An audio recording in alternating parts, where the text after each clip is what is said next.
Hi everyone, today's video is about stacking. So why am I doing this video? Recently I watched someone's video which inspired the topic of today, but I'm not trying to embarrass anyone. This is purely an educational video. From that video, what I saw is that there is a lack of public understanding of what stacking really is, and therefore they probably made an innocent mistake by recommending dangerous or even misguiding information or recommendation to others. So therefore, I want to create this video here to talk about stacking so that people don't misunderstand and don't make dangerous advice to others. Okay, so there are actually a few ways that we can define stacking. And over here, you can see I've written quite a number of them. So let's start one by one from here. Okay, so the definition by a four-straw curve over here, this shape, as you draw back, okay, as you draw back, this is the force, how the force actually increase. If the four-straw curve looks like this, we consider that as a very smooth draw. And what would have this kind of four-straw? A super recurve. A super recurve bow will have exactly profile like this. It would be considered a very smooth draw. A linear bow would have pretty much a straight line. Okay, that's a straight line. As you draw further, the weight increases in a linear fashion. So it's going to be a straight line. What bow behave like this? Generally, a long bow will have these characteristics. And last one over here, this is what a stacking bow is. It's an exponentially increasing draw weight as you draw the bow. Okay, so a four-straw curve that looks like this is stacking. Okay, now we can also define a stacking in terms of the percentage of draw weight as it increases. So over here, I drew a bow that is in its brace state, not drawn. So usually or typically, you will find that the distance from the string to the back of the bow in the non-drawn state is about 8 or 9 inches, around that area. Some bows have a higher brace height, some bows have a lower brace height, but typically you can find that a measurement from the back of the bow would be 8 inches to 10 inches. This 28 inch here, I just picked it because most of the bows are rated at 28 inch. So I just assume that this is the typical draw length of most people. This is not necessarily true. You can have a longer draw length than 28, but because this is what is being used to define most poundages, so I'm just going to use 28 as my reference. Okay, so if we were to take the draw length of 28 inches measured to the back of the bow, and we subtract the brace height measured from the back of the bow, this distance here is what we call the power stroke. That's the amount of length of distance where the string is going to be pushing or accelerating the arrow before it leaves the bow. That's the power stroke. And of course, I picked this 28 inch just for simplicity of calculation. 28 minus 8, very simple, 20 inch of power stroke. This 20 inch power stroke is quite typical for most people if you have a 28 inch draw. Of course, your draw length and your power stroke can be higher than this if you have very long arms. But I'm just going to go with this number here just because it is the standard rated poundage that pretty much every bowyer uses.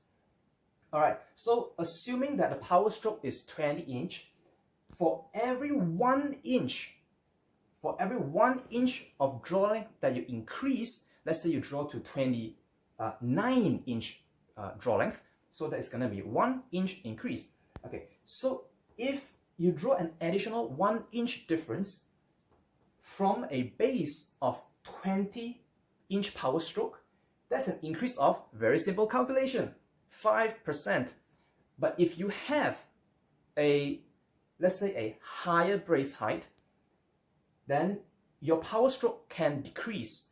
It could be 19-inch power stroke, or it could even be an 18-inch power stroke. In both of these cases, as you can see over there, it's going to be slightly higher than 5%. So 1 over 19 is 5.26% increase in length, whereas 118 would be a 5.56% increase in length. So if your force draw curve, as you draw the bow, if the bow is going to increase in a linear fashion, then for this amount of draw length increase for every 1 inch, you should get a 5 to 6% poundage increase. That is what linear means.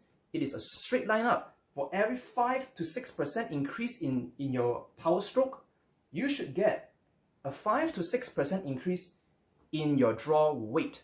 So if you have an increase in poundage beyond 6%,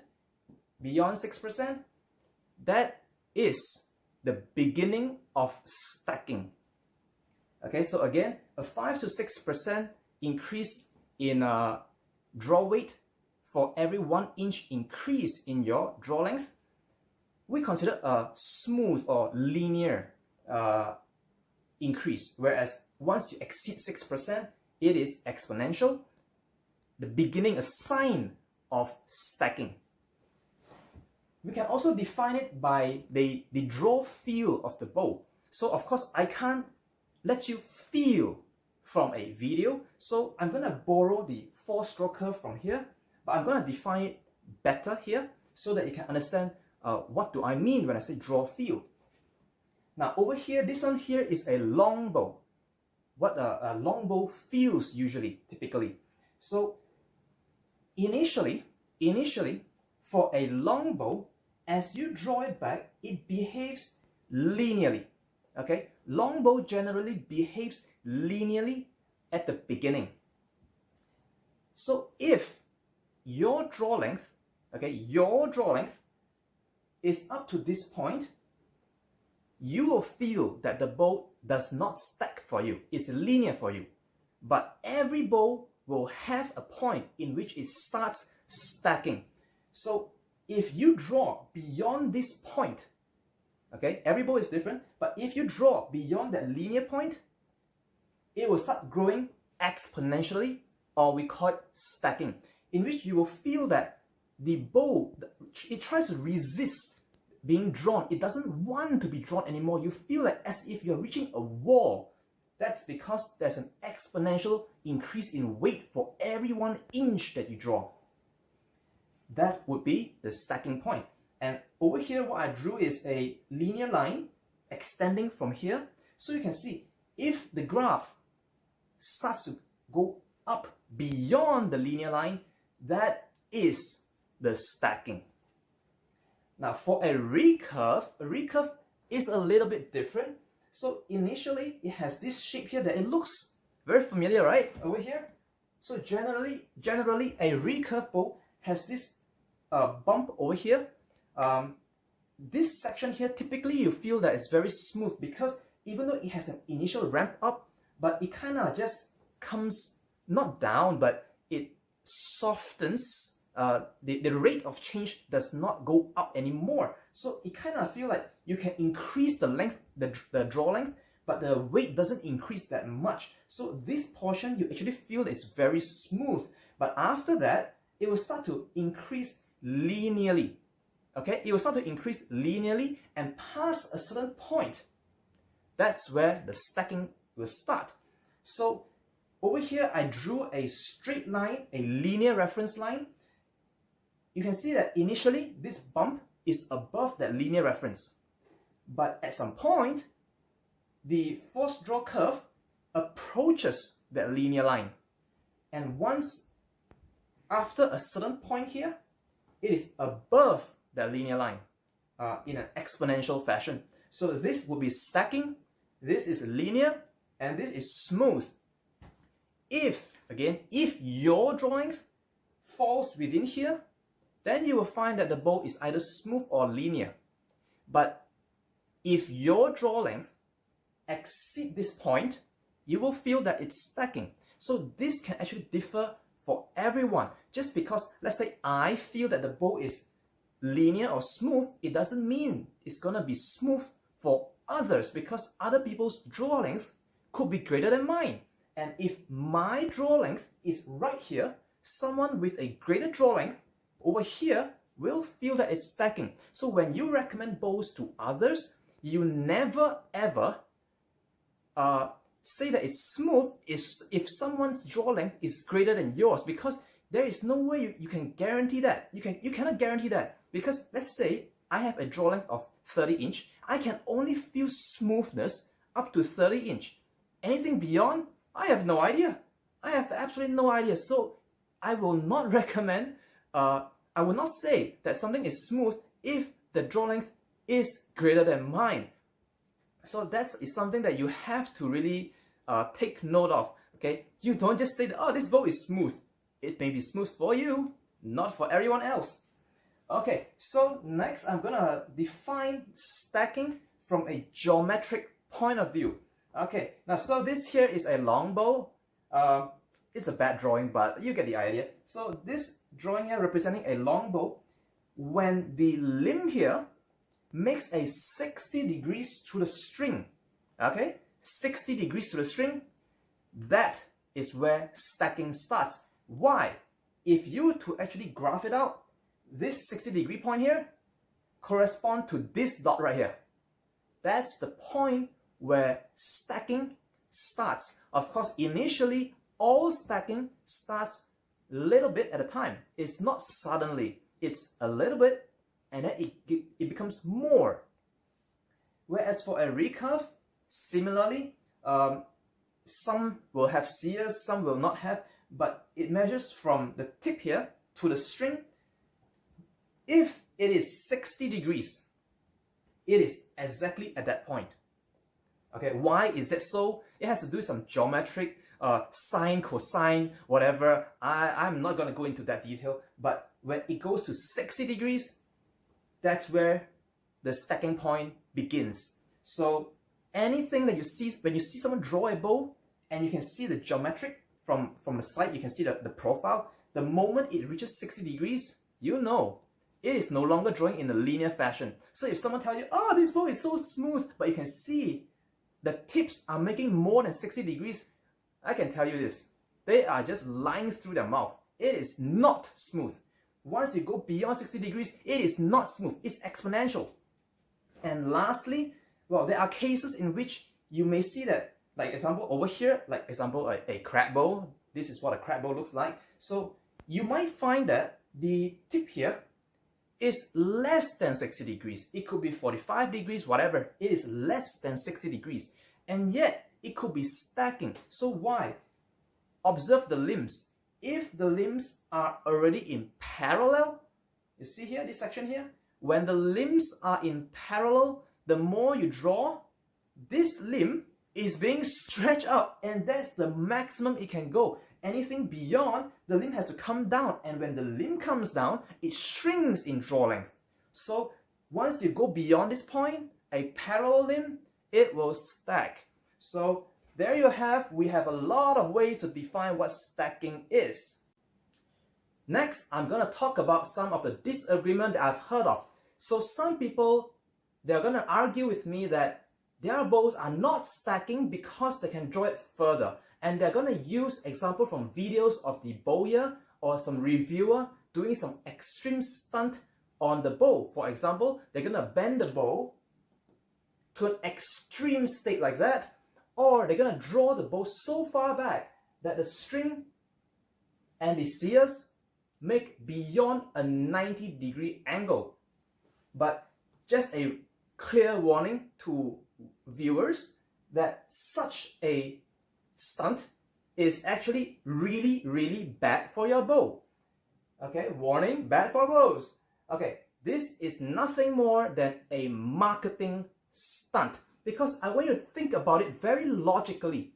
Every bowyer in the world, if they are doing laminated bows or a solid fiberglass bow, they are using the exact same material. All of them using fiberglass, probably, I'm gonna bet that it's bear paw fiberglass.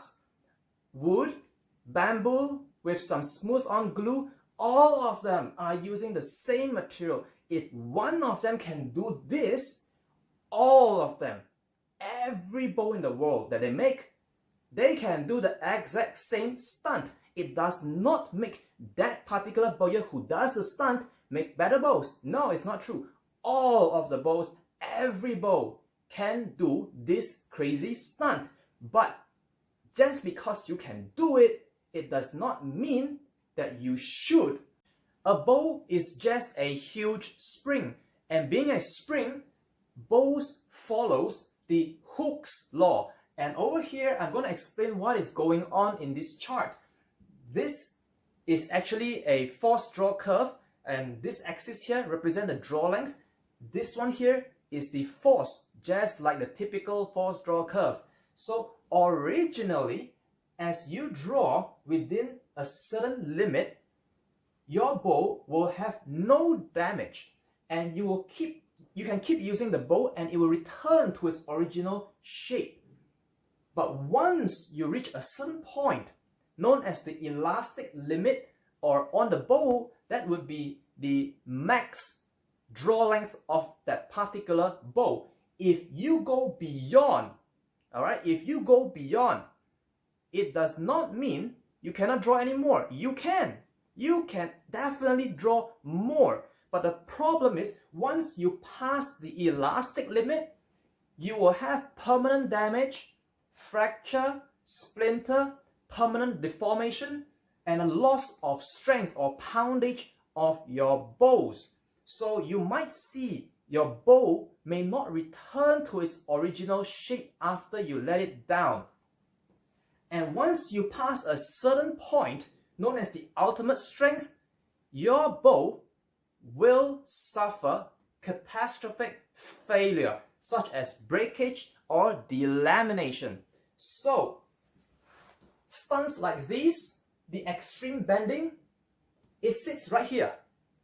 You can do it, but it doesn't mean you should. If you do this kind of extreme stunts, your bow will suffer damage. It may not break right away because it hasn't passed the ultimate strength, but your bow has already suffered permanent damage. So just because your bow can bend further does not mean it is not stacking. So look right here. The stacking could happen here within the elastic limit.